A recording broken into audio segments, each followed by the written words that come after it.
નમસ્કાર વિદ્યાર્થી મિત્રો, એજ્યુટેકનો ચેનલમાં આપનું સ્વાગત છે.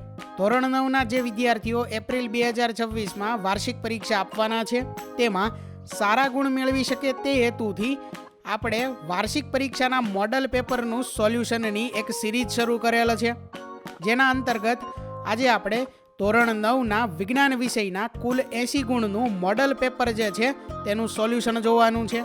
તો વિજ્ઞાન વિષયના 80 ગુણના મોડલ પેપરની અંદર સૌથી પહેલાં છે વિભાગ એ, જેની સૂચના છે નીચે આપેલ પ્રશ્નોના સૂચના મુજબ ઉત્તર લખો, દરેકનો 1 ગુણ. અહીં કુલ 24 પ્રશ્નો છે, દરેકનો 1 ગુણ છે, એટલે વિભાગ એ કુલ 24 ગુણનો છે. જેમાં સૌથી પહેલાં સૂચના છે કે નીચે આપેલા વિકલ્પોમાંથી સાચો વિકલ્પ એટલે કે ABCD પસંદ કરીને જવાબ લખો, દરેક પ્રશ્નનો 1 ગુણ. સૌથી પહેલાં અહીં વિકલ્પો આપેલા છે, સાચો વિકલ્પ જવાબ તરીકે પસંદ કરવાનો છે આપણે. પહેલો પ્રશ્ન છે તેમાં 25 ડિગ્રી સેલ્સિયસ તાપમાને ક્ષારની પાણીમાં દ્રાવ્યતા 20 ગ્રામ પ્રતિ 100 ગ્રામ છે. 50 ડિગ્રી સેલ્સિયસ સુધી દર 5 ડિગ્રી સેલ્સિયસ તાપમાનના વધારા સાથે દ્રાવ્યતા 10% વધે છે, ત્યારબાદ અચળ થઈ જાય છે. 35 ડિગ્રી સેલ્સિયસ તાપમાને 100 ગ્રામ પાણીમાં 26 ગ્રામ ક્ષાર ઓગળતા બનતું દ્રાવણ ખાલી જગ્યા પ્રકારનું હશે. 4 વિકલ્પ છે. વિકલ્પ એ સંતૃપ્ત, વિકલ્પ બી અસંતૃપ્ત, વિકલ્પ સી નિલંબન કે વિકલ્પ ડી કલીલ.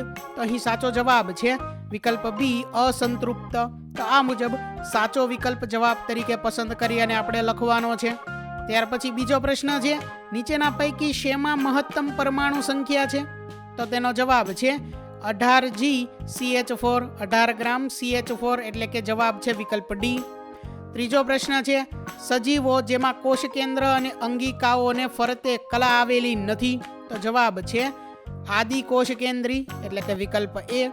ચોથો પ્રશ્ન છે, નીચેના પૈકી કોનો સમાવેશ શ્વેત રુધિર કણિકા તરીકે થતો નથી?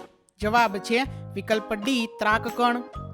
પાંચમો પ્રશ્ન છે, અસ્થિપેશીના આધારકમાં જોવા મળતા મુખ્ય ખનિજ કયા છે? તો જવાબ છે વિકલ્પ સી કેલ્શિયમ અને ફોસ્ફરસ.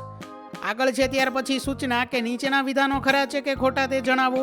તો હવે આગળ આપણે પ્રશ્ન 6 થી પ્રશ્ન 8 સુધી ખરા ખોટા છે. પ્રશ્ન નંબર 6 છે કે હવામાં રહેલી પાણીની બાષ્પની માત્રાને ભેજ કહે છે. તો આ વિધાન ખરું છે. 7મું, કલીલ સ્થાયી છે જ્યારે નિલંબન અસ્થાયી છે. તો આ વિધાન ખરું છે. 8મું, પદાર્થની સાપેક્ષ ઘનતા બરાબર પાણીની ઘનતા ભાગ્યા પદાર્થની ઘનતા. તો આ વિધાન ખોટું છે. આગળ ત્યાર પછી સૂચના આપેલી છે કે નીચેના વિધાનો સાચા બને તે પ્રમાણે ખાલી જગ્યા પૂરો. તો અહીં વિધાનો સાચા બને તે મુજબ આપણે ખાલી જગ્યા પૂર્ણ કરવાની છે. 9મી ખાલી જગ્યા છે કે ગતિમાન પદાર્થ માટે સ્થાનાંતર અને તેણે કાપેલ અંતરનો ગુણોત્તર ખાલી જગ્યા હોય છે. જવાબ છે 1 કરતાં ઓછો કે 1 જેટલો. ત્યાર પછી આગળ 10મો પ્રશ્ન છે, V - T એટલે કે V થી T ના આલેખનો ઢાળ ખાલી જગ્યાનું મૂલ્ય આપે છે. જવાબ છે પ્રવેગ, કે વેગ વિરુદ્ધ સમયનો જે આલેખ છે તે આલેખનો ઢાળ પ્રવેગનું મૂલ્ય આપે છે. બરોબર. આગળ છે ત્યાર પછી 11મો પ્રશ્ન, સ્થિર બસ અચાનક ગતિ ચાલુ કરે છે ત્યારે બસમાં ઉભેલા મુસાફરો બસમાં પાછળ તરફ નમી પડે છે. આ ન્યૂટનના ગતિના ખાલી જગ્યા નિયમનું ઉદાહરણ છે. જવાબ છે પહેલા. 12મો પ્રશ્ન, તરંગ લંબાઈને ખાલી જગ્યા સંજ્ઞા વડે દર્શાવાય છે. જવાબ છે લેમડા. 13મો પ્રશ્ન, લેગહોર્ન જાત સાથે ખાલી જગ્યા દેશી મરઘાની જાતનું સંકરણ કરવામાં આવે છે. જવાબ છે એસિલ. ત્યાર પછી આગળ સૂચના છે કે એક વાક્ય કે શબ્દમાં જવાબ આપો.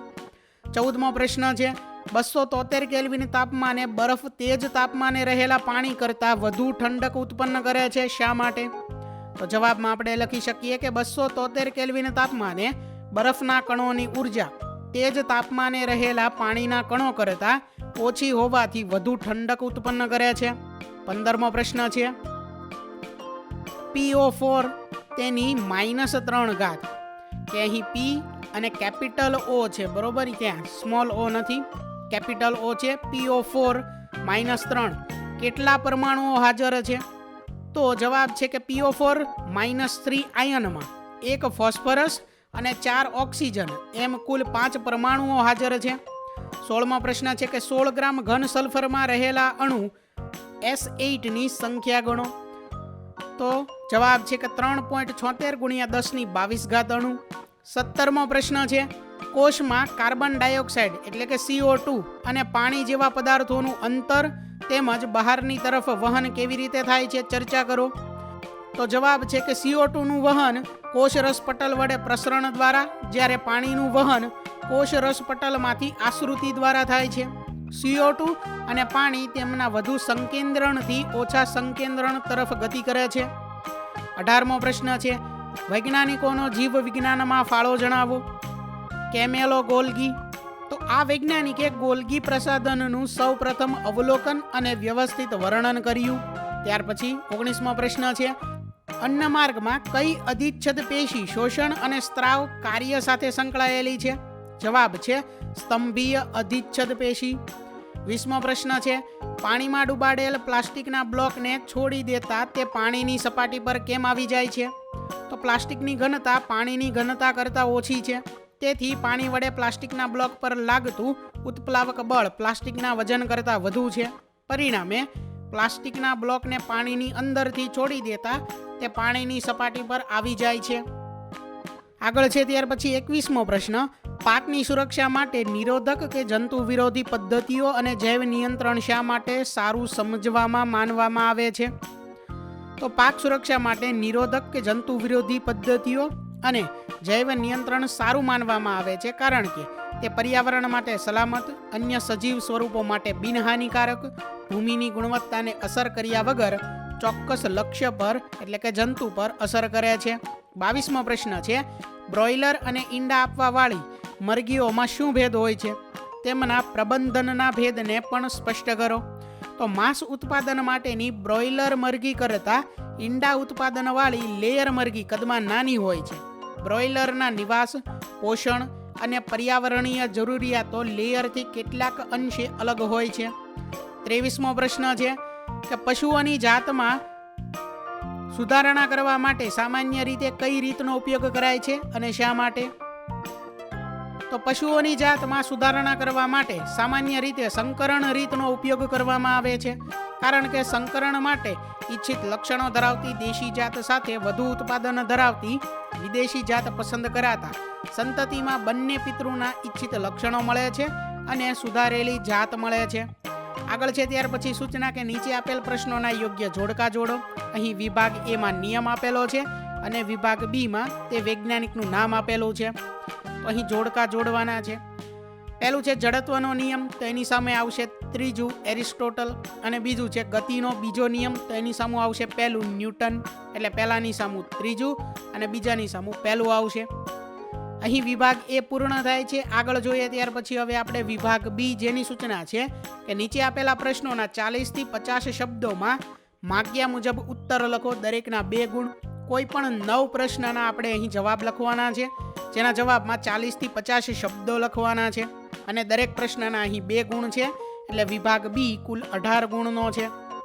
વિભાગ બી ની અંદર પહેલો પ્રશ્ન છે કે નીચે દર્શાવેલ તાપમાનોને કેલ્વિન માપક્રમમાં ફેરવો. તો અહીં 2 તાપમાન દર્શાવેલા છે. બંને તાપમાન ડિગ્રી સેલ્સિયસમાં છે. પહેલું એ છે 25 ડિગ્રી સેલ્સિયસ અને બીજું બી છે 373 ડિગ્રી સેલ્સિયસ. આ બંને તાપમાન સેલ્સિયસમાં છે, જેને કેલ્વિનમાં ફેરવવાના છે. તો સેલ્સિયસમાં રહેલ તાપમાનને કેલ્વિનમાં ફેરવવા માટે 273 તેમાં ઉમેરવા પડે, એટલે 25 + 273 એટલે 298 કેલ્વિન, 373 + 273 જે થાય 646 કેલ્વિન. આગળ ત્યાર પછી બીજો પ્રશ્ન છે 10 મોલ સોડિયમ સલ્ફાઇટ એટલે કે Na2SO3 પરમાણુનું દળ શું હશે? અહીં સોડિયમ સલ્ફાઇટનું દળ મેળવવા માટે તેમાં કયા કયા તત્વ છે? તો કે સોડિયમ છે, તે કેટલા છે? તો કે 2. ત્યાર પછી સલ્ફેટ છે 1, ઓક્સિજન 3 છે. હવે સોડિયમનું પરમાણુય દળ લખવાનું છે, જે 23 થાય. એવા 2 સોડિયમ છે એટલે 23 × 2 તે 46 થાય. ત્યાર પછી સલ્ફરનું પરમાણુય દળ 32 છે, સલ્ફર 1 જ છે એટલે +32 થાય. ત્યાર પછી ઓક્સિજન છે 3, 1 ઓક્સિજનનું પરમાણુય દળ 16 થાય, તો 3 ઓક્સિજનનું પરમાણુય દળ 48 થાય. આ દરેકનો આપણે સરવાળો કરીએ તો જવાબ આવે 126 U. હવે 10 મોલ સોડિયમ સલ્ફાઇડ છે, 1 મોલ સોડિયમ સલ્ફાઇડનું દળ થાય 126 યુ, તો 10 મોલ સોડિયમ સલ્ફાઇડનું દળ થાય 126 ગુણ્યા 10 એટલે 1260 ગ્રામ. બરોબર, તો આ મુજબ જવાબ આવશે જે અહીં લખેલો છે. આગળ છે ત્રીજો પ્રશ્ન. ઓક્સિજન અને બોરોન ધરાવતા એક સંયોજનના 0.24 ગ્રામ નમૂનાથી 0.096 ગ્રામ બોરોન અને 0.144 ગ્રામ ઓક્સિજન હાજર છે, તો વજનથી સંયોજનના ટકાવાર પ્રમાણની ગણતરી કરો. વિદ્યાર્થી મિત્રો, આ પ્રશ્નનો જવાબ અહીં લખેલો છે જે તમારે જોઈ અને લખવાનો છે કે ઓક્સિજન અને બોરોન ધરાવતા સંયોજનના ટકાવાર પ્રમાણ અનુક્રમે 60 અને 40 થાય. ચોથો પ્રશ્ન છે કે 3 કોષ ધરાવતા પરમાણુનો બોહરનો નમૂનો દોરો. તો 3 કોષ ધરાવતા પરમાણુનો બોહરનો નમૂનો નીચે મુજબ છે જે અહીં દોરેલો છે. આગળ છે પાંચમો પ્રશ્ન. ચેતાકોષના એક લક્ષણ સાથેની આકૃતિ દોરો. તો અહીં ચેતાકોષનું એક લક્ષણ છે કે ચેતાકોષ 1 મીટર લંબાઈનો હોઈ શકે છે. ત્યારબાદ તેની આકૃતિ દોરેલી છે જે તમારે જોઈ અને દોરવાની છે. આગળ છે ત્યાર પછી છઠ્ઠો પ્રશ્ન કે ચેતા અને સ્નાયુ પેશીના કાર્યાત્મક સંયોજનનું મહત્વ જણાવો. જવાબમાં આપણે લખી શકીએ કે ચેતાના ઉર્મિ વેગ આપણને ઈચ્છાનુસાર આપણા સ્નાયુઓમાં હલનચલનમાં મદદરૂપ થાય છે. સ્નાયુઓના હલનચલન અંગને ગતિશીલતા આપે છે. સામાન્ય રીતે બધા જ સજીવોમાં ચેતા અને સ્નાયુ પેશીઓનું કાર્યાત્મક સંયોજન પાયારૂપ છે. આ સંયોજન ઉત્તેજનાને અનુલક્ષીને પ્રાણીઓને ઝડપી ગતિશીલતા આપે છે. આગળ છે ત્યાર પછી પ્રશ્ન નંબર 7 કે ઝડપ અને વેગ વચ્ચેનો ભેદ સ્પષ્ટ કરો. તો વિદ્યાર્થી મિત્રો, અહીં ઝડપ અને વેગ વચ્ચેનો ભેદ જે છે તે કોષ્ટક સ્વરૂપે દર્શાવેલો છે, તફાવત સ્વરૂપે. બરોબર, જે તમારે જોઈ અને લખવાનો છે. આગળ જોઈએ ત્યાર પછી પ્રશ્ન નંબર 8. એક ટ્રેન 90 કિલોમીટર પ્રતિ કલાકની ઝડપથી ગતિ કરી રહી છે. બ્રેક મારતા તેમાં -0.5 મીટર પ્રતિ સેકન્ડ વર્ગનો અચળ પ્રવેગ ઉત્પન્ન થાય છે. ટ્રેન સ્થિર સ્થિતિમાં આવે તે પહેલા કેટલું અંતર કાપશે? તો વિદ્યાર્થી મિત્રો, અહીં તે દાખલાની ગણતરી કરેલી છે જેમાં જવાબ આવે છે 625 મીટર. આ ગણતરી તમારે જોઈ અને લખવાની છે. આગળ છે ત્યાર પછી 9મો પ્રશ્ન કે સ્થાનાંતર માટે નીચેના પૈકી કયું સાચું છે?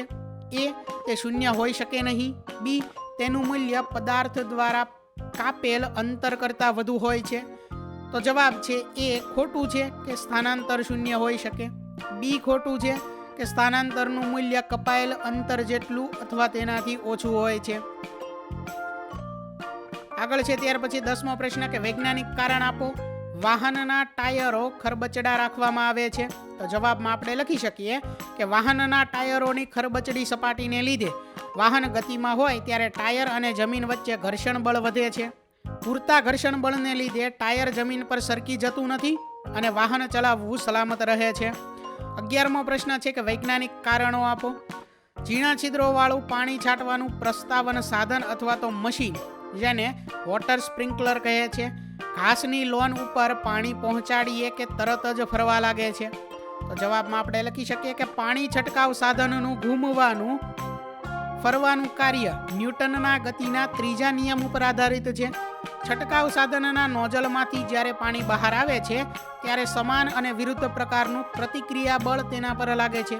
તેથી પાણી છંટકાવ સાધન ઘૂમવાનું શરૂ કરે છે. 12મો પ્રશ્ન છે કે કોઈ વ્યક્તિનો સરેરાશ શ્રાવ્ય વિસ્તાર 20 હર્ટ્ઝથી 20,000 હર્ટ્ઝ છે. આ બે આવૃત્તિઓ માટે હવામાં ધ્વનિ તરંગોની તરંગ લંબાઈ શોધો. હવામાં ધ્વનિની ઝડપ 344 મીટર પ્રતિ સેકન્ડ લો. તો વિદ્યાર્થી મિત્રો, આ દાખલાની ગણતરી અહીં કરેલી છે જેનો પહેલો જવાબ છે 17.2 મીટર કે 20 હર્ટ્ઝ આવૃત્તિને અનુરૂપ તરંગ લંબાઈ છે 17.2 મીટર અને 20,000 હર્ટ્ઝ આવૃત્તિને અનુરૂપ તરંગ લંબાઈ છે 0.0172 મીટર. આગળ છે 13મો પ્રશ્ન કે આપણને અનાજ એટલે કે ધાન્ય, ત્યાર પછી દાળ એટલે કે કઠોળ અને ફળો શાકભાજીમાંથી શું મળે છે? તો અનાજમાંથી કાર્બોદિત, દાળ એટલે કે કઠોળમાંથી પ્રોટીન અને ફળો શાકભાજીમાંથી વિટામિન અને ખનિજ ક્ષારો સાથે કેટલાક પ્રમાણમાં પ્રોટીન અને કાર્બોદિત આપણને મળે છે. તો વિદ્યાર્થી મિત્રો, અહીં વિભાગ બી જે છે તે પૂર્ણ થાય છે. વિભાગ બી માં કુલ 13 પ્રશ્નો છે જેમાંથી કોઈ પણ 9 પ્રશ્નના જવાબ તમારે લખવાના છે. દરેક પ્રશ્ન 2 ગુણનો હતો એટલે વિભાગ બી કુલ 18 ગુણનો હતો. આગળ હવે જોવાનું છે આપણે વિભાગ સી, જેની સૂચના છે કે નીચે આપેલા પ્રશ્નોના 60 થી 80 શબ્દોમાં મુદ્દાસર ઉત્તર લખો. દરેકના 3 ગુણ છે. કોઈ પણ 6 પ્રશ્નના જવાબ લખવાના છે, એટલે વિભાગ સી કુલ 18 ગુણનો છે. વિદ્યાર્થી મિત્રો, વિભાગ સી ની અંદર પહેલો પ્રશ્ન છે કે બાષ્પીભવન વિશે સમજ આપો અને બાષ્પીભવન પર અસર કરતા પરિબળો સમજાવો. તો પ્રશ્ન નંબર 1 ની અંદર તમારે બાષ્પીભવન વિશે સમજ આપવાની છે અને બાષ્પીભવનને અસર કરતા પરિબળો છે તાપમાન, ભેજ, બરોબર, વગેરે પરિબળો તમારે અહીં સમજાવવાના છે. ત્યાર પછી આગળ હવે જોવાનો છે પ્રશ્ન નંબર 2 કે નીચેનાને તત્વ સંયોજન અને મિશ્રણમાં વર્ગીકૃત કરો. આ પ્રશ્ન 1 નો જે જવાબ છે તે જવાબમાં ભૂલ છે, બરોબર. તમારે બાષ્પીભવન વિશે અહીં સમજ આપવાની છે અને તેના પર અસર કરતા પરિબળો જે છે તે લખવાના છે. આ પ્રશ્નના જવાબમાં ભૂલ છે, ખાસ યાદ રાખજો. આગળ બીજો પ્રશ્ન જે છે કે નીચેનાને તત્વ સંયોજન અને મિશ્રણમાં વર્ગીકૃત કરો. કે અહીં જે આપેલા છે તેને તત્વ સંયોજન અને મિશ્રણમાં વર્ગીકરણ કરવાનું છે. તો તત્વની અંદર આવશે સોડિયમ, સિલ્વર, ટીન, સિલિકોન. સંયોજનની અંદર આવશે કેલ્શિયમ કાર્બોનેટ, સાબુ. ત્યાર પછી અહીંયા મિથેન છે, બરોબર, મિથુન નહીં પણ મિથેન. Carbon dioxide. મિશ્રણની અંદર આવશે માટી, ખાંડનું દ્રાવણ, કોલસો, હવા, રુધિર. ત્રીજો પ્રશ્ન છે કે નિધિ બજારમાંથી નેલ પોલિશની ખરીદી કરે છે, પરંતુ તે લાંબા સમય સુધી ઉપયોગ કરી શકતી નથી. આથી નેલ પોલિશ સુકાઈ જાય છે. તે તેને ડસ્ટબિનમાં નાખી દે છે. તેના મિત્ર તૃપ્તિ તેને આ સુકાઈ ગયેલી નેલ પોલિશમાં નેલ પોલિશ રિમૂવર ઉમેરી તેને હલાવવાની સૂચના આપે છે. નિધિ આશ્ચર્યચકિત થઈ જાય છે. તેની નેલ પોલિશ ફરીથી ઉપયોગી થાય છે. તે તૃપ્તિનો આભાર માને છે. 3 પ્રશ્નો છે આ માહિતીને આધારે. પહેલો પ્રશ્ન એ, નેલ પોલિશમાં વપરાયેલા દ્રાવક કયો છે? તો જવાબ છે એનો કે નેલ પોલિશમાં વપરાયેલા દ્રાવક તરીકે એસિટોન છે. બી પ્રશ્ન છે, શા માટે નેલ પોલિશની શીશી હવાચુસ્ત રીતે બંધ રાખવી જોઈએ?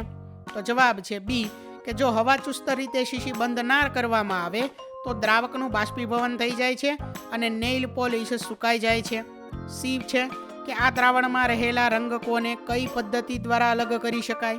તો જવાબ છે સી, કે ક્રોમેટોગ્રાફી પદ્ધતિ દ્વારા અલગ કરી શકાય. ચોથો પ્રશ્ન છે, પરમાણ્વીય ત્રિજ્યાના માપન માટેનો એકમ જણાવો. જુદા જુદા પરમાણુઓની ત્રિજ્યા મીટર એકમમાં અને નેનોમીટર એકમમાં દર્શાવો. તો વિદ્યાર્થી મિત્રો, આ પ્રશ્નનો જવાબ અહીં નીચે લખેલો છે, જે તમારે જોઈ અને કંઈક આ મુજબ લખવાનો છે. આગળ જોઈએ ત્યાર પછી 5મો પ્રશ્ન કે વર્ધનશીલ પેશી એટલે શું? વનસ્પતિ દેહમાં વર્ધનશીલ પેશીના સ્થાન આધારે પ્રકારોની સમજૂતી આપો. તો વર્ધનશીલ પેશી એટલે જે પેશીના કોષો કોષ વિભાજન પામી નવા કોષોનું સર્જન કરે. વનસ્પતિ દેહમાં વૃદ્ધિ કેટલાક નિશ્ચિત વિસ્તારો પ્રદેશોમાં જ થાય છે. આ સ્થાને વર્ધનશીલ પેશી આવેલી છે. અહીં સ્થાનના આધારે વર્ધનશીલ પેશીના પ્રકાર લખેલા છે, જે તમારે જોઈ અને લખવાના છે. આગળ જોઈએ ત્યાર પછી પ્રશ્ન નંબર 6, જેની સૂચના છે કે આકૃતિમાં ઝડપ વિરુદ્ધ સમયનો આલેખ એક ગતિ કરતી કાર માટે દર્શાવેલ છે. તેના આધારે 2 પ્રશ્ન પૂછેલા છે. પ્રશ્ન એ કે પ્રથમ 4 સેકન્ડમાં કાર કેટલું અંતર કાપશે? આ સમયગાળા દરમિયાન કાર દ્વારા કપાયેલ અંતરને આલેખમાં છાંયાંકિત કરો. પ્રશ્ન નંબર બી કે આલેખનો કયો ભાગ કારની નિયમિત ગતિ દર્શાવે છે? તો પ્રશ્ન એનો જવાબ છે પ્રથમ 4 સેકન્ડ દરમિયાન કારે કાપેલું અંતર છે 16 મીટર અંદાજિત, બરોબર. બી પ્રશ્નનો જવાબ કે અચળ ગતિમાં પદાર્થની ઝડપ સમય સાથે અચળ રહે છે. એટલે અહીં સમય t બરાબર 6 સેકન્ડથી લઈને t બરાબર 10 સેકન્ડ સુધીના આલેખના ભાગમાં કાર અચળ ગતિ કરશે, જેના માટેનો આલેખ અહીં નીચે આપેલો છે. આગળ 7મો પ્રશ્ન જોઈએ કે સ્થિર અવસ્થામાં રહેલી એક ટ્રક કોઈ ટેકરી પરથી નીચે તરફ અચળ પ્રવેગથી ગતિની શરૂઆત કરે છે. તે 20 સેકન્ડમાં 400 મીટર અંતર કાપે છે. તેનો પ્રવેગ શોધો. જો તેનું દળ 7 ટન હોય તો તેના પર લાગતું બળ શોધો. અહીં 1 ટન બરાબર 1000 કિલોગ્રામ તે માહિતી આપેલી છે. તો અહીં પ્રશ્ન 7નો દાખલો જે છે તે ગણેલો છે, જે તમારે જોઈ અને ગણવાનો છે. આગળ છે ત્યાર પછી પ્રશ્ન નંબર 8, માનવ કાન કેવી રીતે કાર્ય કરે છે તે સમજાવો. તો માનવ કાન 3 ભાગમાં વહેંચાયેલો છે, બાહ્યકર્ણ, મધ્યકર્ણ અને અંતઃકર્ણ. તેની અહીં આકૃતિ આપેલી છે અને તેનો જવાબ અહીં આપેલો છે, જે તમારે આ મુજબ લખવાનો છે. 9મો પ્રશ્ન આગળ જોઈએ કે ધ્વનિની તીવ્રતા વિશે જરૂરી સમજ આપો. તો જવાબ છે કે ધ્વનિની પ્રસરણ દિશાને લંબરૂપે રહેલા એકમ ક્ષેત્રફળમાંથી 1 સેકન્ડમાં પસાર થતી ધ્વનિ ઉર્જાને ધ્વનિની તીવ્રતા કહે છે. ધ્વનિની તીવ્રતા બરાબર ધ્વનિ ઉર્જા ભાગ્યા ક્ષેત્રફળ ગુણ્યા સમય. આ મુજબની માહિતી જવાબમાં લખવાની છે. તેની તીવ્રતાને આઈ સંજ્ઞાથી દર્શાવાય છે. તીવ્રતાનો એસઆઈ એકમ લખેલો છે. આગળ છે કે તીવ્રતા એક ભૌતિક રાશિ છે, તેનું માપન થઈ શકે છે વગેરે માહિતી અહીં લખેલી છે, જે તમારે જોઈ અને લખવાની છે. તો અહીં વિભાગ સી જે છે તે પૂર્ણ થાય છે. વિભાગ સી માં આપણે કોઈ પણ 6 પ્રશ્નના જવાબ લખવાના હતા. દરેક પ્રશ્ન 3 ગુણનો હતો, એટલે વિભાગ સી કુલ 18 ગુણનો હતો. હવે આગળ છે વિભાગ ડી, જેની સૂચના છે કે નીચે આપેલા પ્રશ્નોના 90 થી 120 શબ્દોમાં સવિસ્તર ઉત્તર લખો. દરેકના 4 ગુણ છે, કોઈ પણ 5 પ્રશ્ન લખવાના છે, એટલે વિભાગ ડી કુલ 20 ગુણનો છે. પહેલો પ્રશ્ન છે વિભાગ ડી માં કે રુથરફોર્ડનો પરમાણુ નમૂનો આકૃતિ દોરી સમજાવો.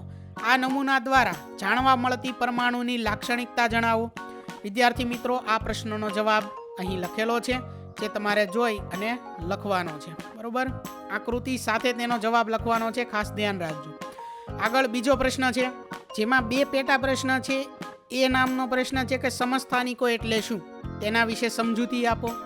તો એના જવાબમાં આપણે લખી શકીએ કે સમસ્થાનિકો એક જ તત્વના જુદા જુદા પરમાણુઓ કે જેમના પરમાણુય ક્રમાંક સમાન પરંતુ દળાંક અસમાન હોય, એટલે કે અલગ હોય, તેમને સમસ્થાનિકો કહે છે. આગળ છે તેમના વિશેની સમજૂતી. ઉદાહરણ છે હાઇડ્રોજનના 3 સમસ્થાનિકો પ્રોટિયમ, ડ્યુટેરિયમ અને ટ્રિટિયમ છે. બી પ્રશ્ન છે સમસ્થાનિકોના કોઈ પણ 2 ઉપયોગો જણાવો. અને સી પ્રશ્ન છે કે સમસ્થાનિકોના અનુપ્રયોગો જણાવો. તો બી પ્રશ્નના જવાબમાં આપણે લખી શકીએ કે સમદળીય જુદા જુદા તત્વોના પરમાણુ કે જેમના પરમાણુય ક્રમાંક અસમાન હોય પરંતુ દળાંક સમાન હોય તેવા તત્વોને સમદળીય કહે છે. ઉદાહરણ અહીં આપેલું છે. આગળ છે સમસ્થાનિકોના 2 ઉપયોગો. તેમાં કે કેન્સરની સારવારમાં કોબાલ્ટના એક સમસ્થાનિકનો ઉપયોગ થાય છે. ગોઈટર રોગની સારવારમાં આયોડીનના એક સમસ્થાનિકનો ઉપયોગ થાય છે. ત્યાર પછી પ્રશ્ન સી નો જવાબ છે કે એક જ તત્વના તમામ સમસ્થાનિકોના રાસાયણિક ગુણધર્મો સમાન હોય છે. અમુક સમસ્થાનિકો વિશિષ્ટ ગુણધર્મો ધરાવે છે, જેનો ઉપયોગ વિભિન્ન ક્ષેત્રોમાં થાય છે. સમસ્થાનિકોના અનુપ્રયોગ જે છે તે નીચે મુજબ છે, કે જેમાં લખેલું છે કે પરમાણુ ભઠ્ઠીમાં બળતણ સ્વરૂપે યુરેનિયમના સમસ્થાનિકનો ઉપયોગ થાય છે. કોબાલ્ટનો એક સમસ્થાનિક કેન્સરની સારવારમાં વપરાય છે. ગોઈટર રોગની સારવારમાં આયોડીનનો એક સમસ્થાનિકનો ઉપયોગ થાય છે. આગળ જોઈએ ત્યાર પછી હવે પ્રશ્ન નંબર 3 કે ચેતાપેશીનું સ્થાન અને તેના કોષોની રચના અને કાર્ય જણાવો. તો વિદ્યાર્થી મિત્રો, અહીં ચેતાપેશીનું સ્થાન જે છે તે લખેલું છે કે મસ્તિષ્ક એટલે કે મગજ જે છે, કરોડરજ્જુ અને ચેતાઓ. ચેતાપેશીના કોષો છે, ચેતાપેશીના કોષને ચેતાકોષ કહે છે. ચેતાકોષની રચના, તો ચેતાકોષમાં કોષ કેન્દ્ર અને ચેતારસ એટલે કે કોષરસ આવેલો છે. ચેતાકોષમાંથી લાંબી પાતળી શાખાઓ નીકળે છે. તેના 2 પ્રકાર છે. ચેતાકોષના પ્રવર્ધના 2 પ્રકાર છે, અક્ષતંતુ અને શિખાતંતુ. તે બંને વિશે અહીં લખેલું છે. ચેતાકોષની લંબાઈ લખેલી છે, તેનું નિર્માણ લખેલું છે. ત્યારબાદ તેની અહીં આકૃતિ આપેલી છે. તો આ પ્રશ્નનો જવાબ કંઈક આ મુજબ તમારે લખવાનો છે. આગળ છે ચોથો પ્રશ્ન. 10 મીટર પ્રતિ સેકન્ડના વેગથી સુરેખપથ પર ગતિ કરતી 1 કિલોગ્રામ દળ ધરાવતી વસ્તુ સ્થિર રહેલા 5 કિલોગ્રામ દળના લાકડાના બ્લોકને અથડાય છે. અથડામણ બાદ બંને સાથે સાથે તેજ દિશામાં ગતિ કરે છે. તો અથડામણ પહેલા અને પછીનું કુલ વેગમાન ગણો તથા બંનેનો સંયુક્ત વેગમાન પણ ગણો. વિદ્યાર્થી મિત્રો, આ દાખલો અહીં ગણેલો છે, જે તમારે જોઈ અને ગણવાનું છે. આગળ છે ત્યાર પછી 5મો પ્રશ્ન કે ગુરુત્વાકર્ષણનો સાર્વત્રિક નિયમ સમજાવો. તેનું ગાણિતિક સ્વરૂપ મેળવો. આ નિયમ સમજાવી કોઈ 2 ઘટનાઓના ઉદાહરણ આપો. તો નિયમનું વર્ણન છે કંઈક કે દરેક પદાર્થ પૃથ્વી પરના કે વિશ્વમાંના અન્ય દરેક પદાર્થને આકર્ષે છે. આ આકર્ષણ બળ બંને પદાર્થોના દ્રવ્યમાનના ગુણાકારને સીધો અનુપાતમાં અને તેમના વચ્ચેના અંતરના વર્ગના વ્યસ્ત અનુપાતમાં હોય છે. તેનું ગાણિતિક સ્વરૂપ કંઈક આપેલું છે. F બરાબર કેપિટલ G m1 m2 ના છેદમાં r નો વર્ગ. અહીં F G m1 m2 r શું છે તે લખેલું છે. તેનું ઉદાહરણ લખેલું છે કે પૃથ્વી ચંદ્રને તેની કક્ષામાં રાખે છે? પૃથ્વી ઉપરથી છોડેલો પદાર્થ નીચે પડે છે. આગળ છે ત્યાર પછી હવે પ્રશ્ન નંબર 6 કે કોઈ પથ્થરને 100 મીટર ઊંચા ટાવરની ટોચ પરથી પડતો મૂકવામાં આવે છે. તે જ સમયે બીજા પથ્થરને જમીન પરથી 25 મીટર પ્રતિ સેકન્ડના વેગથી ઉર્ધ્વ દિશામાં ફેંકવામાં આવે છે. તો બંને પથ્થર ક્યારે અને ક્યાં એકબીજાને મળશે? જેની આકૃતિ સાથે અહીં સમજ આપેલી છે, દાખલો ગણેલો છે, જે તમારે જોઈ અને ગણવાનો છે. બરોબર, આગળ જોઈએ ત્યાર પછી હવે પ્રશ્ન નંબર 7 છે કે પદાર્થની સ્થિતિ ઉર્જા એટલે શું? એમ દળવાળા પદાર્થને સંદર્ભ સપાટી પરથી h ઊંચાઈએ લઈ જતા તેની ગુરુત્વીય સ્થિતિ ઉર્જાનું સૂત્ર ધારવો. સ્થિતિ ઉર્જા છે કે કોઈ પણ ક્ષેત્રમાં રહેલી વસ્તુના સ્થાનના કારણે અથવા બંધારણ એટલે કે સંરચનાના કારણે તથા આકારના કારણે ધારણ થતી ઉર્જાને સ્થિતિ ઉર્જા કહે છે. તેનો સંકેત અને એકમ અહીં લખેલો છે. સંકેત છે કેપિટલ E, સફિક્સમાં P લખેલો છે સ્મોલ p, અને એનો એકમ છે જૂલ. આગળ પ્રશ્ન છે કે જૈવિક અને અજૈવિક પરિબળો કેવી રીતે પાક ઉત્પાદનને નુકસાન પહોંચાડે છે? તો જવાબ છે કે જૈવિક પરિબળો રોગો, કીટકો, કૃમિનો વગેરે. અજૈવિક પરિબળો ગરમી, ઠંડી, હિમપાત, વધુ પડતું પાણી, ક્ષારતા, અનાવૃષ્ટિ વગેરે દ્વારા બીજની અંકુરણ ક્ષમતામાં ઘટાડો, પાકના વજનમાં ઘટાડો, વિઘટન, દાણાના કદમાં ઘટાડો, છોડ સુકાઈ જવા વગેરે પાક ઉત્પાદકતા ઓછી થતા નુકસાન પહોંચાડે છે. વિદ્યાર્થી મિત્રો, આ પ્રશ્નોનો જવાબ સમજ માટે છે. તમે આ પ્રશ્નનો જવાબ જાતે પણ લખી શકો છો. બરોબર, તો અહીં ધોરણ 9 વિષય વિજ્ઞાનનું વાર્ષિક પરીક્ષાનું મોડલ પેપરનું સોલ્યુશન પૂર્ણ થાય છે. વિદ્યાર્થી મિત્રો, આપેલા વિડીયોની જો તમારે પીડીએફની જરૂર હોય તો તમે આપણી એપ્લિકેશન સ્માર્ટ સાથી પરથી મેળવી શકશો. વિદ્યાર્થી મિત્રો, આપણી એપ્લિકેશન સ્માર્ટ સાથી પ્લે સ્ટોરમાં આવી ગઈ છે, જેની અંદર તમે બધા વિભાગ જોઈ શકો છો. તેની અંદર વિવિધ ધોરણ છે. ધોરણ ઉપર ક્લિક કરતાં વિવિધ વિષય ખુલશે. વિષય ઉપર ક્લિક કરતાં તેની અંદર આવતા પાઠ ખુલશે. તેની અંદરથી તમે પાઠ્યપુસ્તક પણ ડાઉનલોડ કરી શકો છો. તેની અંદર આપેલા પાઠમાં ક્લિક કરતાં તમે પાઠની પીડીએફ, સ્વાધ્યાયની પીડીએફ, સ્વાધ્યાયન પોથીની પીડીએફ, પાઠના વિવિધ વિડીયોઝ, સ્વાધ્યાયના વિડીયોઝ, સ્વાધ્યાયન પોથીના વિડીયોઝ બધું જોઈ શકો છો અને ડાઉનલોડ પણ માત્ર એક ક્લિકમાં કરી શકો છો. વિદ્યાર્થી મિત્રો, આપણી એપને સપોર્ટ કરજો, ડાઉનલોડ કરજો. થેન્ક યુ દોસ્તો. એજ્યુકટેકનો ચેનલ તરફથી વિડીયો નિહાળવા બદલ આપનો આભાર. આવા બીજા વિડીયોઝ નિહાળવા માટે અમારી યુટ્યુબ ચેનલ એજ્યુકટેકનો અત્યારે જ સબસ્ક્રાઇબ કરો. આભાર દોસ્તો.